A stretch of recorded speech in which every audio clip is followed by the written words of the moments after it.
Hello everyone, আমার last ক্লাসে আমি বলেছিলাম বিভিন্ন কনস্পিরেসি কেস নিয়ে নেক্সট ভিডিওতে আলোচনা করবো এবং এক্সট্রিমিস্ট কেস নিয়ে কন্টিনিউশনে রাখবো। তো আমি আজকে এই কনস্পিরেসি কেসগুলো নিয়ে আলোচনা করছি।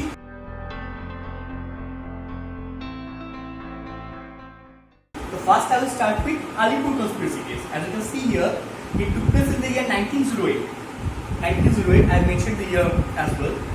এবার আলিপুর কনস্পিরেসি কেস, এই যে কনস্পিরেসি কেসগুলো আমি বলেছিলাম link with different revolutionary organisation and different revolutionary movement.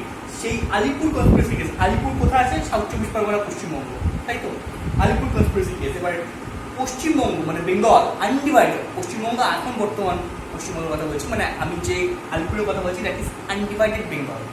যাই হোক, আনডিভাইডেড বেঙ্গলে সে সময় যে পাইনার রেভলিউশনারি অর্গানাইজেশন ছিল সেটা আমি মেনশন করেছি অলরেডি, অনুশীলনী সমিতি। এবার এই অনুশীলনী সমিতির দুজন গুরুত্বপূর্ণ সদস্য হল প্রফুল্ল চাকি আর Khudiram Bose. What they did, they tried to assassinate অত্যাচারী জেলা শাসক magistrate Kingsford of Muzaffarpur UP. তার লাইফের উপর অ্যাসাসিনেট করার জন্য বোম ছুড়ে পালায় প্রফুল্ল চাকি, ক্ষুদিরাম বসু, এবং তারা দুজন পালিয়ে আসে কোথায়? মোকামা স্টেশনে, মোকামা রেলওয়ে স্টেশনে। প্রফুল্ল চাকি মোকামা স্টেশনে পৌঁছে 1 মে 1908 আত্মহত্যা করে এবং ক্ষুদিরাম বসু ধরা পড়ে যান। এই ক্ষুদিরাম বসু ট্রায়াল নিয়ে আসছে Alipur conspiracy case that took place in the year 1908, এবং সেখানকার ডিফেন্স লয়ার ছিলেন কে? চিত্তরঞ্জন দাস। এবং what was the fate of this conspiracy case? Khudiram Basu 11 August 1908 তাকে ফাঁসির সাজা শোনানো হয়, এবং এই চিত্তরঞ্জন দাস আমরা জানি তাকে দেশবন্ধু নামে অভিহিত করা হয়ে থাকে, এবং তিনি কলকাতা কর্পোরেশনের মেয়র পদে প্রথম মেয়র হিসেবে নির্বাচিত হয়েছিলেন।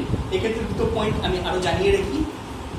Kolkata corporation municipality act came into existence in the year 1876 under the viceroyalty of Lord Lytton, and Kolkata Calcutta corporation act 1891 came under the viceroyalty of Lord Curzon.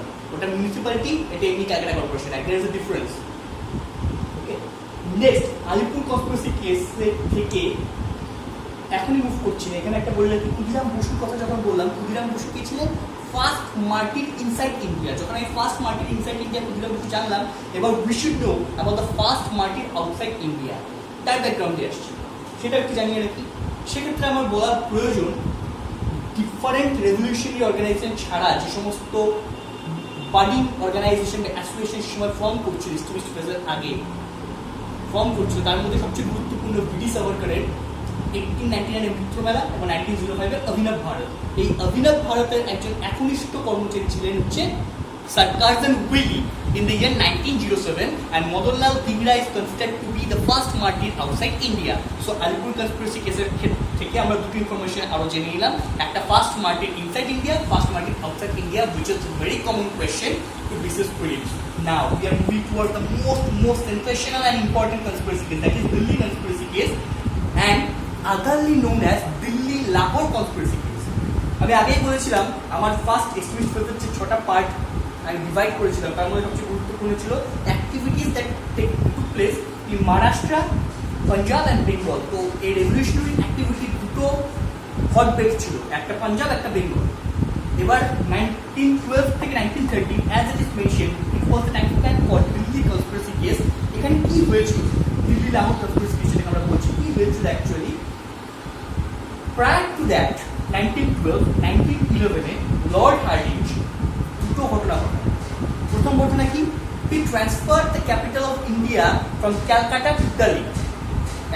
এবং দ্বিতীয়, লর্ড হার্ডিঞ্জের সময়ে কি হয়? পার্টিশন অফ বেঙ্গলকে অ্যানিউল করা হয়, পার্টিশন অফ বেঙ্গল, বঙ্গভঙ্গ রদ হয়, এবং এই দুক্ষেত্রেই লর্ড হার্ডিঞ্জ গুরুত্বপূর্ণ, এবং এই দুটি প্রশ্নই খুবই গুরুত্বপূর্ণ মিসেস প্রিন্সের ক্ষেত্রে। Now what happened in under Delhi Lahore conspiracy case?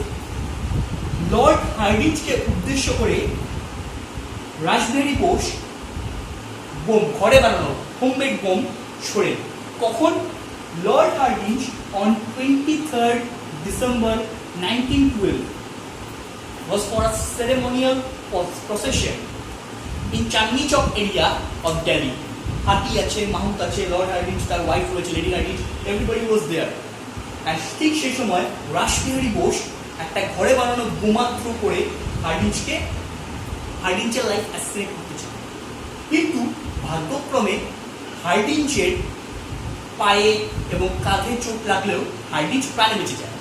কিন্তু Rashbehari Bose by this chance কি হয়, সে পালিয়ে যায় সামহাও, ব্রিটিশরা তাকে ধরতে অক্ষম হয়। তো Rashbehari Bose actually tried to assassinate the life of Hardinge, but Rashbehari Bose কি হয়েছিল, escaped from the scenario, ব্রিটিশরা তাকে ধরতে পারেনি। এই সময় রাসবিহারী বোস দুটো অ্যাক্টিভিটিতে জড়িয়ে যায়। ফার্স্ট, গদর পার্টির সঙ্গে মিলে সে একটা রেভলিউশন রিভল্ট প্ল্যান করেছিল ব্রিটিশারদের বিরুদ্ধে বিদেশে, যেটা ফ্লপ হয়েছে। এবং তার পরবর্তীকালে 21 ফেব্রুয়ারি এই প্ল্যানটা ফ্লপ হওয়ার পর 1915-এ জার্মানিতে রাসবিহারী বোস বিএন ঠাকুর ছদ্মনামে পালিয়ে যায়।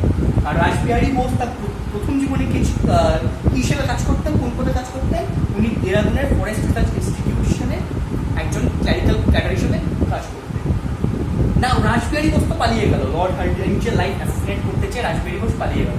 এবার কি হলো, এই যে লর্ড হার্ডিঞ্জের লাইফ অ্যাসাসিনেট হবে সেটা তো রাসবিহারী বোস একাত্তর করেছিল ঠিকই হোমের বোম দিয়ে, বাট এই brain child, this entire plan, this entire conspiracy case was brainchild of not only Rashbihari Bose but here Lala Hanuman Sahai, Bal Mukund, Amir Chand, Prasanna Biswas and Abul Bihari all were associated with this conspiracy case.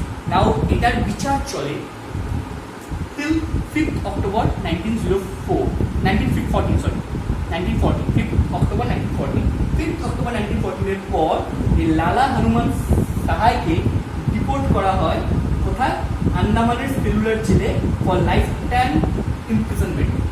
আর এই বাকি চার ব্যক্তিত্ব এখানে next যে conspiracy কেসটা আমি আসছি সেটা very very important from the point of view of leftist uprise in Indian revolutionary movement, that is after the occurrence of CPIM. 1925 খ্রিস্টাব্দে প্রতিষ্ঠিত হয় ভারতবর্ষে, এবং তারপর কি হয়, ক্রমবর্ধমান কমিউনিস্ট পার্টির এবং ট্রেড ইউনিয়নিস্টদের যে দাবি দেওয়া, সেটা ব্রিটিশদের কিন্তু তাদের মূল লক্ষ্য ছিল ব্রিটিশদের প্যারালাইজ করে দেওয়া, ব্রিটিশদের গভর্নমেন্টকে প্যারালাইজ করে দেয়, এবং কমিউনিস্ট পার্টির প্রভাব প্রতিপত্তির সময় বাড়তে থাকে।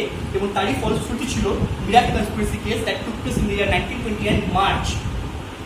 এক্ষেত্রে কি হয়, মোটামুটি 32টা ট্রেড ইউনিয়নকে বন্ধ করে দেওয়া হয়, রেলওয়ে স্ট্রাইক ঘটে, তার মধ্যে 3জন ইংলিশম্যানও এক্ষেত্রে জড়িত ছিল, এবং তাদের বিরুদ্ধে কি চার্জেস লাগানো হয় under Indian penal code section 121A।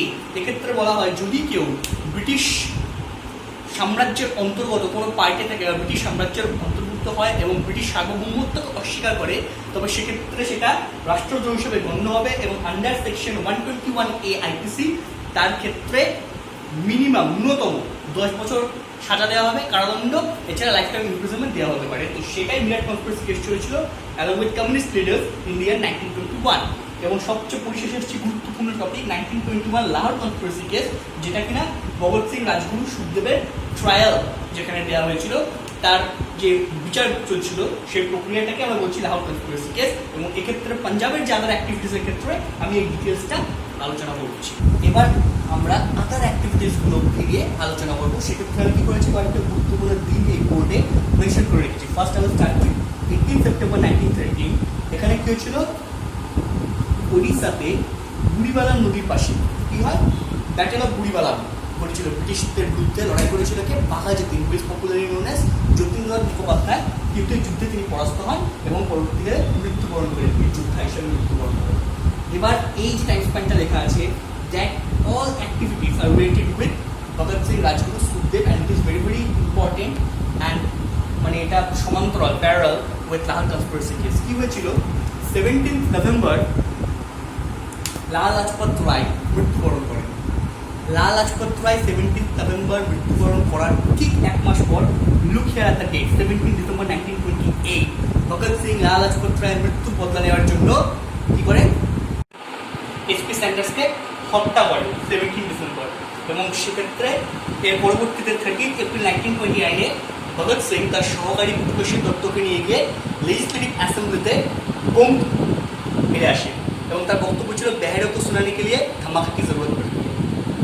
এর পরবর্তীকালে তার ধরা পড়েন, এবং সেখান থেকেই ভগৎ সিং রাজগুরু সুখদেবকে নিয়ে কী হয়, লাহোর কনস্পিরেসি কেসের ট্রায়াল শুরু হয়, তাদের বিচার মোকদ্দমা স্টার্ট হয়। এবং 14 ফেব্রুয়ারি 1931 ভগৎ সিং রাজগুরু সুখদেবের ফাঁসির সাজানো সরানো হয়, যেটা এনাক্ট হয় 23 মার্চ 1931। এছাড়া ভগৎ সিংয়ের একটি বই খুব গুরুত্বপূর্ণ, যেটা আমি আগে মেনশন করে নিই, that is why am I atheist. This book is of utter importance that was written by Bhagat Singh. আর ভগৎ সিং যে স্লোগানটা জনপ্রিয় করেছিল that was penned by Mohammad Iqbal. কি স্লোগান? ইনকিলাব জিন্দাবাদ। Next 18 December 1930 is famous for corridor war বা বাংলায় যেটাকে বলি অলিন্দ যুদ্ধ। রাইটার্সে অ্যাটাক করে বিনয় বসু, বাদল বসু, দীনেশ গুপ্ত, এবং দীনেশ গুপ্ত মারা যান যদিও ব্রিটিশদের সঙ্গে লড়াইয়ের ফলে। এছাড়া 1930 is a mark year for Chittagong armoury raid বা চট্টগ্রাম অস্ত্রাগার লুণ্ঠন, যেটা করেছিল সূর্য সেন, যাকে আমরা মাস্টারদা বলে ডেকে থাকি, জেনে থাকি। 1932 was the year when European clubs were attacked by মাস্টারদা সূর্য সেনেরই সহযোদ্ধা প্রচলিত ওয়ালদারের দ্বারা। আর 1934 মাস্টারদা Surya Sen was hanged. So these were the overall activities that took place during extremist phase. আজকের ক্লাসটা শেষ করার আগে আমি দুটো লাইন কোট করতে চাই। চন্দ্রশেখর তিওয়ারি মানে চন্দ্রশেখর আজাদ যার কথা বলেছিলাম তার থেকে দুটো লাইন আমি কোট করতে চাই। তার ফেমাস দুটো line, it was pen down by him. अब भी जो ना खोला वो खून नहीं पानी है, जो देश के काम ना आए वो बेकार जवानी है। নিজেদের জওয়ানি মানে যৌবনকে উৎসর্গ করেছিল এক্সট্রিমিস্ট ফেজে। আজকে তাদের সকলকে আমরা আলোচনা করলাম। My class is tribute to all those revolutionary heroes. যাই হোক, যদি ক্লাস ভালো লেগে থাকে মক টেস্ট সিরিজের জন্য এবং স্টাডি ম্যাটেরিয়ালের জন্য you can WhatsApp on the following number. Thank you all.